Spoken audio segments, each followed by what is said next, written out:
Anong mensahe ang kailangang marinig ng mga Libra sa period na to? Pwedeng nangyayari na itong magiging reading natin, or mangyayari pa lang.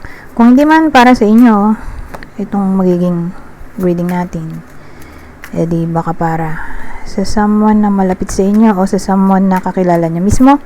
Baka may lumabas na gender mamaya, gawin nyo na lang energy, masculine at feminine energy. Pwede rin naman na huwag nyo nang pansinin ang gender. Hindi ko masasabi kung anong magiging reading, kung positive ba o negative. Depende sa kung anong mapipick up kong energy. Walang masama kung papanorin ang Sun, Moon at Rising sign, kasi baka alin man sa mga yan ay mag-resonate na sa sitwasyon nyo. May dalawang tao tayo, kaya energy na lang sila. Sa ngayon wala pa tayong bida. Meron tayong Queen of Pentacles, Knight of Cups at the Fool. Bago ako magsimula, sasabihin ko lang na pwede magdugtong yung kwento, pwede rin hindi. May times na magkarugtong to, pagdating dito hindi pala magkarugtong. Ang dahil sa putukan ng lumabas na clarifier cards. May times naman na ito hindi magkarugtong dito, siya lang bukod tangi. At may times din na hindi magkarugtong, so in-expect ko hindi magkarugtong. Pero nung nandito na ako, doon ko na-realize magkarugtong pala sila lahat. So in short, di ko masasabi kung anong lalabas na reading or sequence, or kung positive ba o negative. Depende sa kung anong mapipick up ang energy. Ano ba itong Queen of Pentacles? Ayan ang ilaw sa gabal. So puro sila court card. Teka,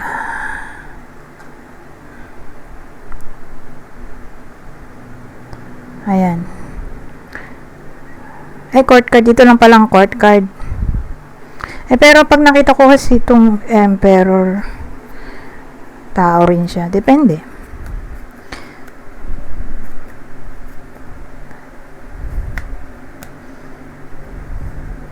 Tingnan natin dito sa susunod na deck, ibang information.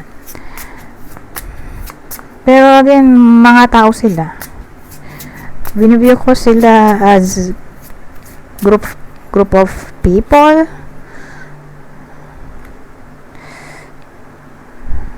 Teka, ayan, nag-flip na to.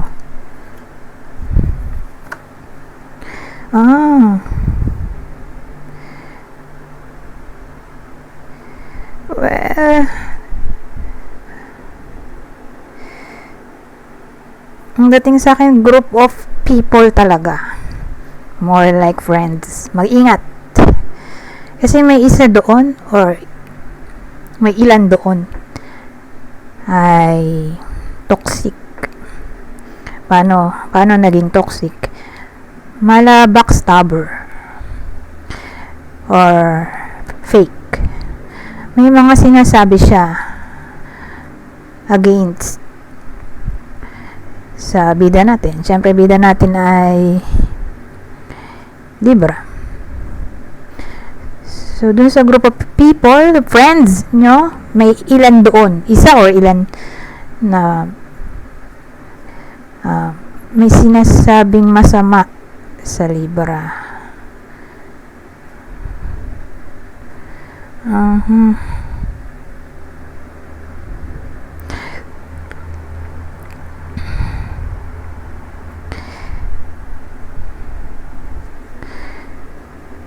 Ganda thing. So in short, may bullying na maaaring mangyari, na maaaring magpa-stress sa Libra. Beware sa fake friends or anyone na maaaring yung pagkatiwalaan, pero specifically friend. Okay, meron tayong clue para makilala nyo. So friend siya, close friend, best friend, or kakilala in general. Mag-ingat.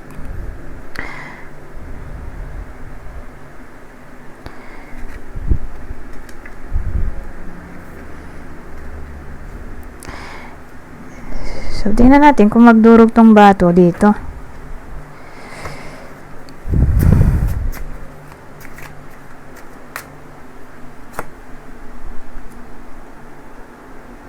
Pero dito, energy. Eh, kung may lalabas na tao, di tingnan natin. Anong mapipick up ko. Pero sa ngayon, ano ba to? 6 of Wands. Knight of Cups, 6 of Wands. Mga court guard ulit ito. Page of Wands.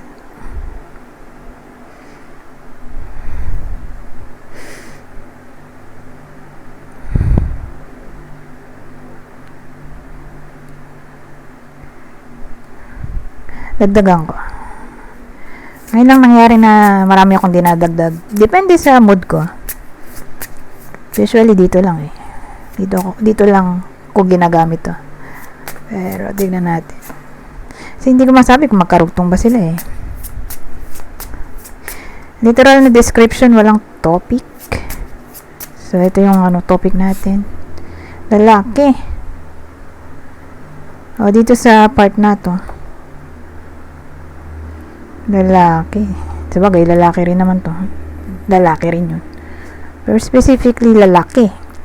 Hindi sasama yung babae. Kasi, pag tarot, sinasama ko yung babae. Babaeng energy. Kung lalaki, di babaeng extrovert. Pero, Lenormand to eh. So, pag Lenormand, direct to the point, lalaki siya. Lalaki talaga. Kumbaga, specific yung gender, isa lang. Dito sa case nito, lalaki. Magdurugtong ba ang kwento? Hindi. Mukhang hindi. Ibang senaryo dito.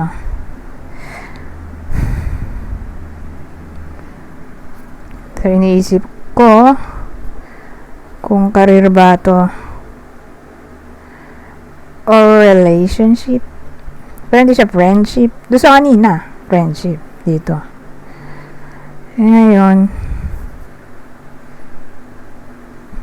tingnan natin ang mabubuo ko.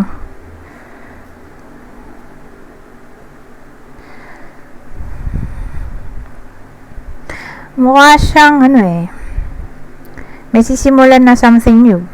Probably promotion. Mapapromote ang iba sa inyo. Yung iba nga baka ma-transfer sa ibang lugar, ibang branch. Or baka sa abroad magtrabaho. Or mapalayo sa hometown para mag-work. Lalaki. Yung tinutukoy ko dito. Lalaking Libra. Or lalaking malapit sa Libra. Pwede rin. Kakaroon siya ng parang proposal. Ang ba tawag doon? Offer. Job offer. Kung walang work, ngayon, kung may work, di promotion. So, kung walang work, job offer nga. Kaya lang medyo malayong lugar. Mapapalayo siya. Yung iba nga ay abroad. Or kukunin na yung iba sa inyo ng someone na malapit sa kanila na galing abroad. Petition. Ipipetisyon ng iba sa inyo kung ano. May magulang sa abroad. Or anyone na malapit sa kanila nasa abroad. Petition. Or baka may girlfriend siya doon sa abroad. Kukunin na tong lalaki para doon na sila ikasal. So, case to case basis.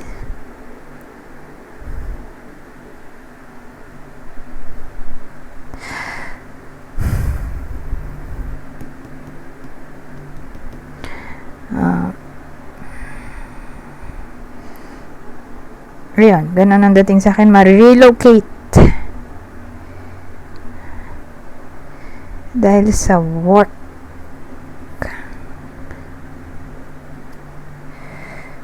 Pero promotion nga ay pwede rin.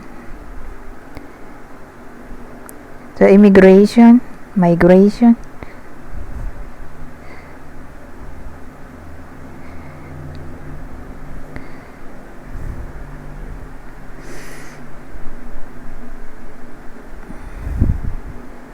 Ayun, yun yung parang offer. May something kasing darating eh. So, more like petition offer. Pero dun siya ikot sa career. Kasi advancement din naman to. Ganda dating sa akin. So again, hindi sila nagdugtong.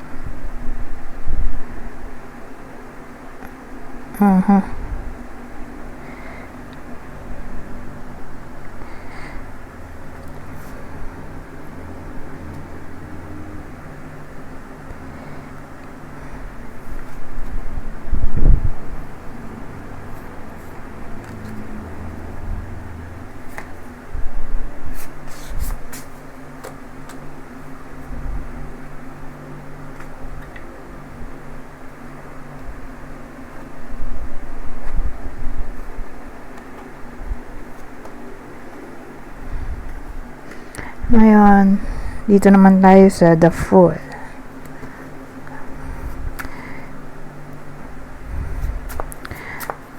Ano pang masasabi nito? The Fool. Aha. Three of Swords, oh.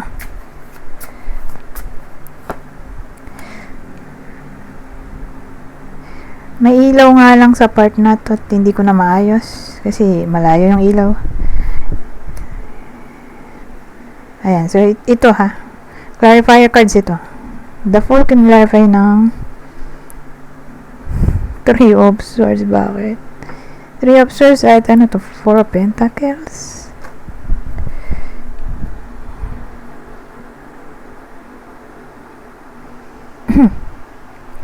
So, dahil nasimulan naman nating gamitin na to. Diba? Dito. Eh, di gamitin na rin natin dito. Maiba lang. Mira ko gawin to. Pero, doon ako nililid ng mood ko.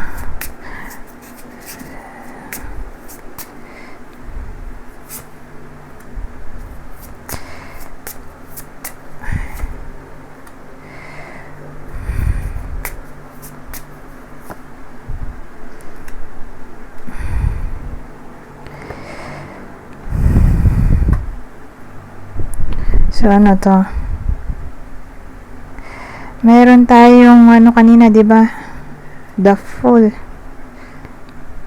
The Fool, Three of Swords. Four of Pentacles. Ano nga ba tong isa? Garden. Crossroads. At Star.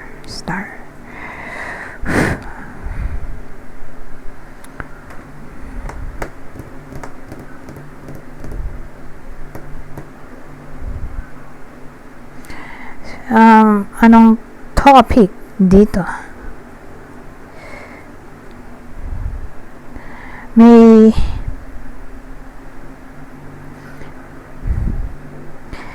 someone na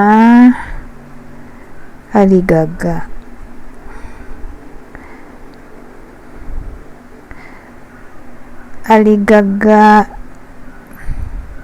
Bakit? Marami siyang gustong i-manifest o i-accomplish.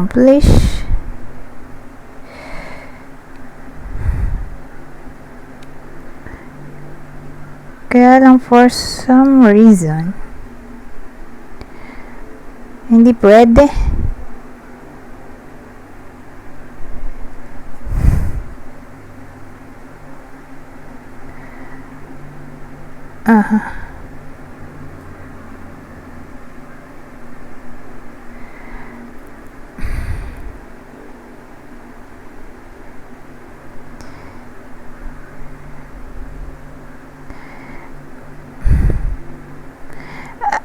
Ang dating kasi sa akin sa part na to mukha siyang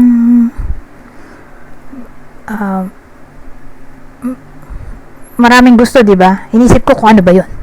Pero more like people. May garden kasi tayo eh. Pero bang naging selfish yung tao dito. So, ibig sabihin, marami siyang option. Multiple options. Marami siyang nagugustuhang tao. Hindi siya yung maraming nagugustuhan na trabaho or gustong gawin. More like people. So, 2 to 3 people yung nagugustuhan niya.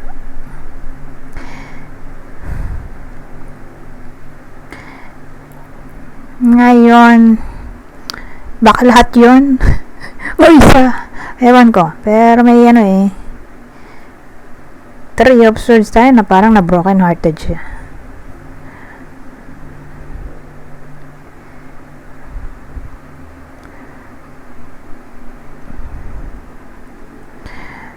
Dagdagan nga natin.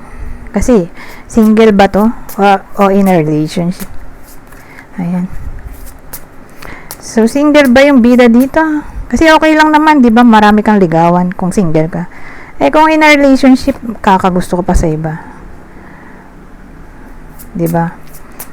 Doon medyo problematic.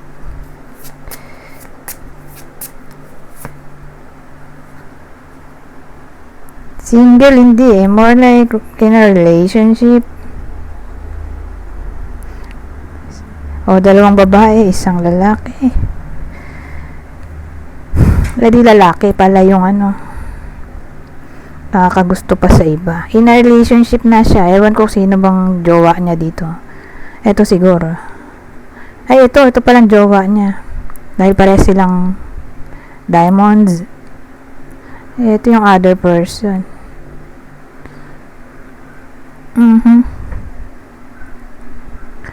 So, ito yung karelasyon niya talaga. Napagusto pa siya dito.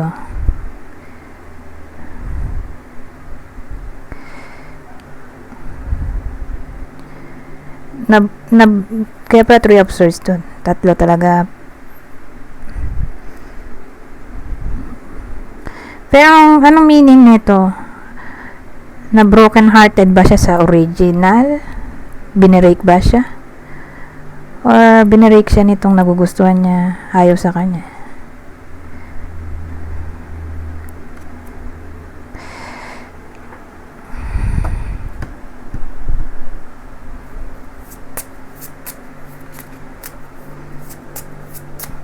So, original ba yung parang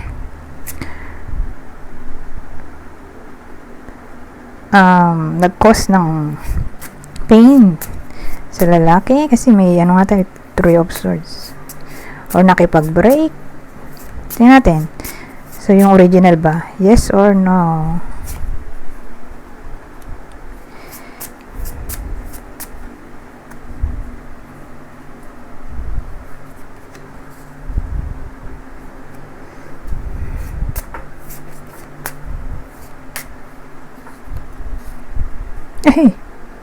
Diyos ko. May aso. So, may cheating talaga. Pero ang tanong, original ba? Original ba? Yes or no? Hindi. Thankfully. Etong mistress or nagugustuhan niya. Whether sila na talaga o nililigawan pa lang. Pero ayaw sa kanya. Na broken hearted yung yung lalaki.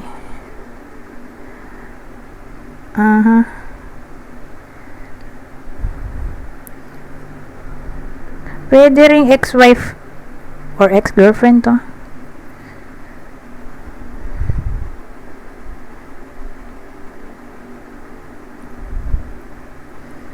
Or yung nililigawan niya or other person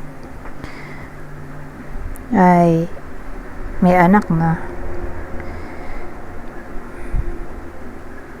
A good thing na nawala na sa eksena, di ba? Yung other woman either natauhan siya or alam niya sa sarili niya mali kaya siya ang kusang lumayo. So, thankfully, wala na siya sa senaryo. 'Di ba? 'Yun ang maganda.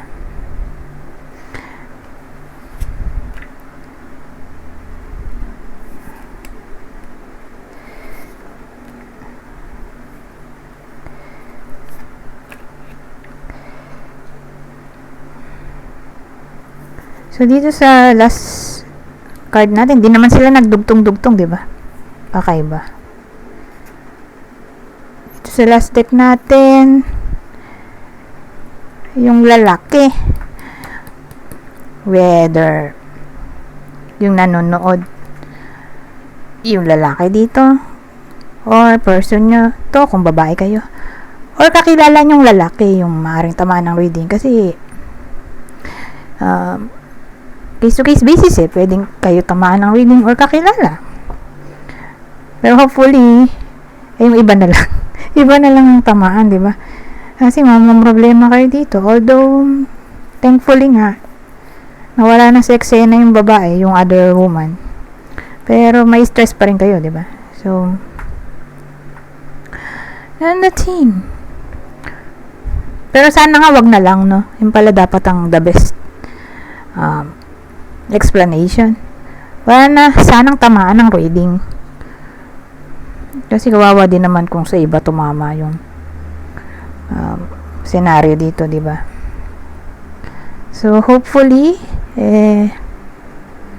hindi na magmanifesto itong reading natin. Para hindi naman problema ang iba sa inyo. So, paano hindi mangyayari o hindi ma-manifest ay sa pamamagitan ng paggamit ng mga witchcraft pang taboy ng negative energies. Ayun, mamili na lang kayo kung anong witchcraft ang gusto nyo. Crystals ba? Plants, herbs, candles, maraming tools. Or pwede rin naman affirmation, morning affirmation, or sa glass, yung tag doon, i-stir mo clockwise, yung gusto mong i-manifest, or bulungan mo yung tubig bago mo inumin. So, maraming case. So, kayo na maghanap sa internet kung anong trip nyo, or kaya nyong gawin. Para hindi na mangyari ito.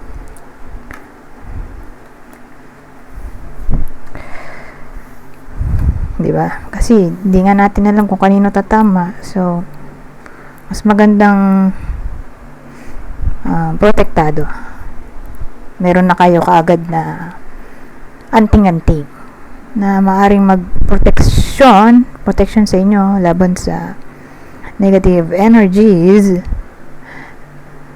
Since hindi sila magkakarugtong, hindi na natin lalagyan ng clue. Okay?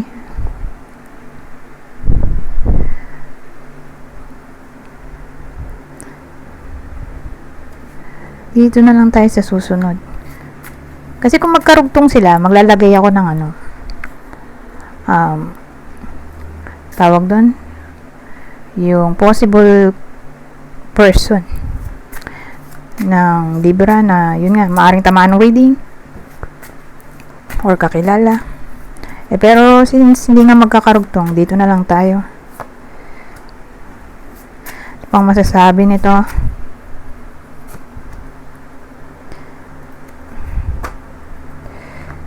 Ayusin ko lang tong ginamit kong deck na to. Hindi na siya gagamitin. Wisdom.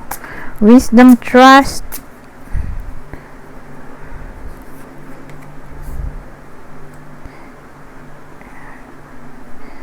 Wisdom, trust.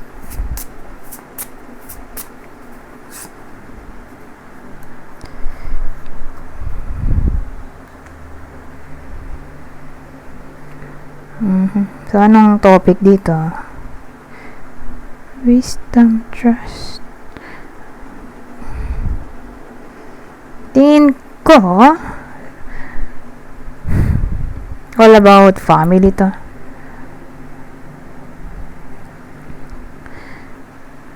So, ano yung wisdom? ay magkaroon ng established trust sa isa't isa, sa magkarelasyon, or kung di man nagli-live-in or nagsasama sa isang bubong. This is a willing pamilya. May bahay kasi tayo eh. Pares lang naman bahay to. Napataas lang. Building to eh. Tower.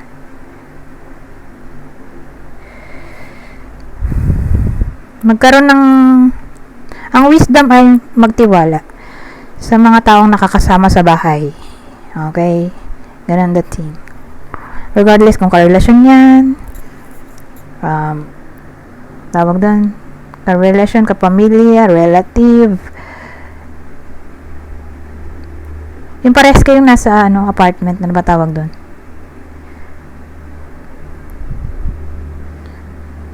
Roommates. Ganyan.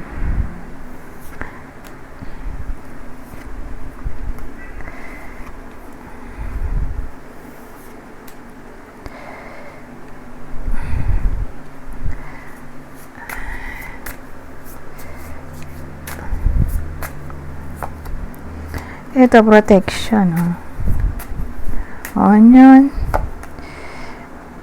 Courage. Ano kaya ang topic dito?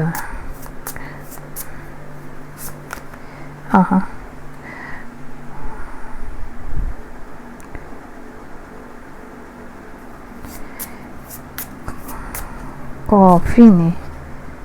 Kaya ito.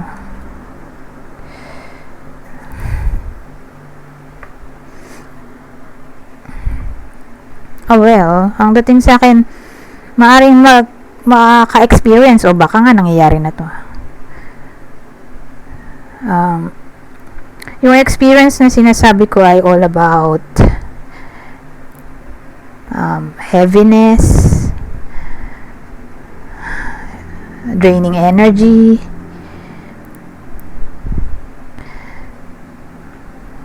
painful transformation. Problem na nga lang siguro, para mabilis. Problem in general. Dilubyo. Baka naman problema ng iba sa inyo, or problema pa lang. Pero don't worry. Temporary lang to. Lalo na kung magkakaroon ng courage, i-face agad yung problem para hindi na tumagal.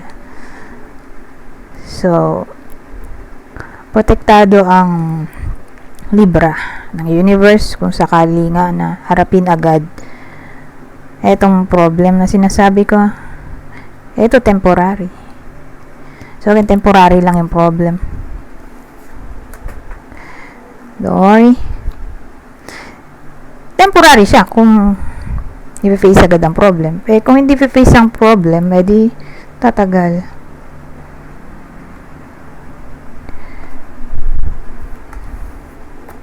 So, habang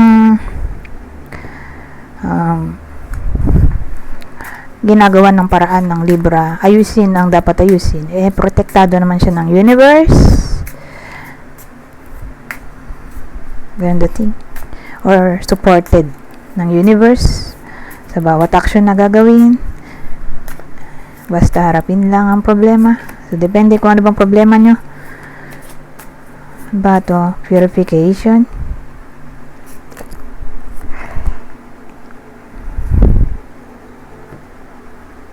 Uy, ito maganda, abundance, oh. Ang grapes pala ay abundance. Di ko akalain. Abundance grapes.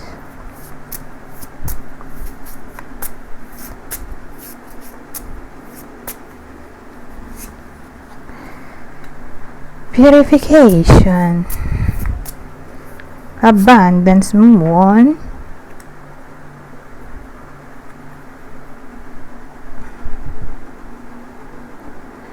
Ang dating sa akin sa work to makukuha ng iba sa inyo yung abundance na gusto nyo sa work, whether promotion yan, increase salary, or improvement sa trabaho. Kasi may iba na laging busy, tambak ng kung ano-anong task na pinapagawa ng boss. Kung baga may changes na maaaring mangyari, paano? Kailangan nilang i-purify ang sarili or yung paligid nila sa workplace or sa mismong bahay. So, pag ganitong purification,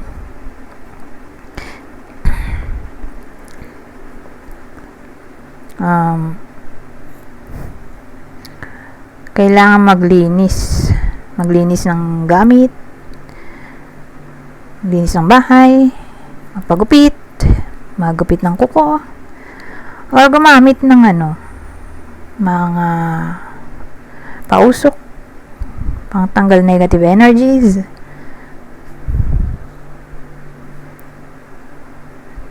So, ganun dating.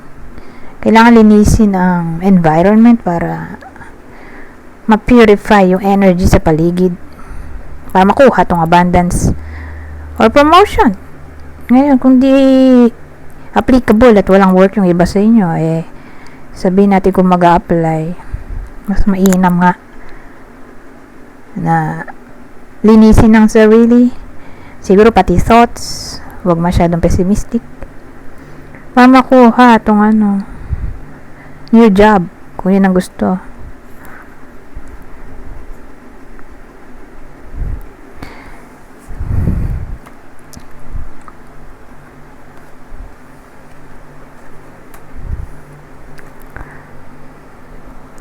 So, let's spread na to.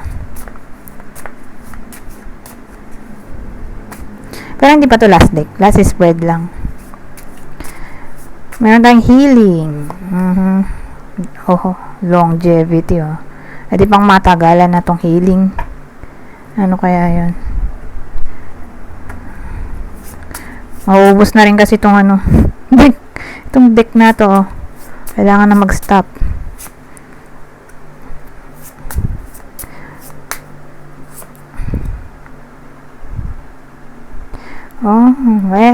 Reconnection. Ito lang ang tatamaan, babae. Specifically, babaeng Libra. May reconciliation na maaring mangyari. So, this time, pang matagalan na. Yung reconciliation, matatanggap niya to through text, chat, email. So, regardless kung sino yung nakaaway niya, ang mahalaga ay may healing.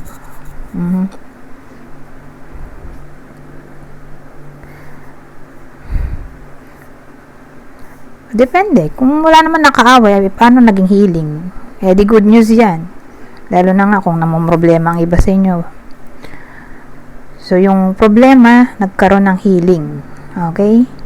So, this time, kung sakaling karoon ng healing, pang matagalan na nga. So, sabihin natin ang problema ng iba sa inyo, walang work nga, yung healing ay magkakaroon ng new opportunity para magkaroon ng bagong work. So, doon permanent na siya. So, case to case basis. Hopefully nga, sana pera na lang, no? Kung walang pera, healing, baka magkapera. So, paano yung longevity? Magtatagal yung pera, paano? Kung isi-save sa bank, so doon siya magiging long lasting kung isi-save sa bank. So, ganun dating. So, may good news na paparating. In short, matatanggap nyo through text, chat, email, o letter. Literal na letter. Ito. Ngayon,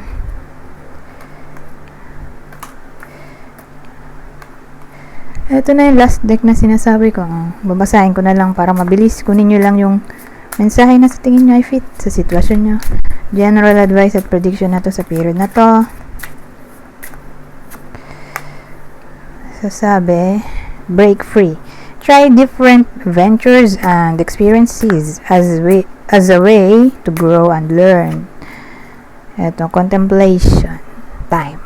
Spend time alone, meditating upon what you truly desire. At ang uli,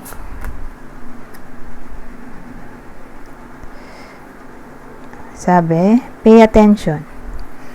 Notice repetitious signs and your inner guidance, as this can yield valuable information. Anyways, hanggang dito na lang. Goodbye for now.